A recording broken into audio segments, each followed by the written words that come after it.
ভালো আছেন? সালাম, ভালো আছি। তাহলে আপনার কাছে জানতে আসছি বর্তমানে বাংলাদেশের পরিস্থিতি সম্পর্কে। বর্তমান বাংলাদেশের পরিস্থিতি তো একবারে ভয়াবহ খারাপ, ব্যবসা বাণিজ্য তেমন নাই। এই আপনার ব্যবসা বাণিজ্য মানে বর্তমান প্রেক্ষাপটে ভালো চলছে না। না, ভালো চলছে না। রাজনীতি সম্পর্কে আপনার মতামত কি? রাজনীতির মতামত আমি এটা কম বুঝি, আমি বুঝি না রাজনীতি।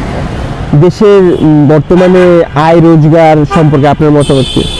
আয় রোজগার কি আগের চেয়ে একটু কম আছে। আয় রোজগার আগে বাজারে সবকিছু কি নিত্যমূল্য পণ্যের দাম ঠিকঠাক চলছে? হ্যাঁ, আগের চেয়ে তো বেশি দাম।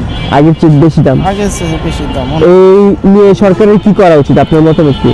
আমার মতে এই সরকারে নিত্য প্রয়োজন একটু কমাই আনার জন্য ভালো, যাতে জনগণ একটু ডাল ভাত খাইতে পারে। এই মানে কমাই আনতে হবে বাজারে। ধন্যবাদ।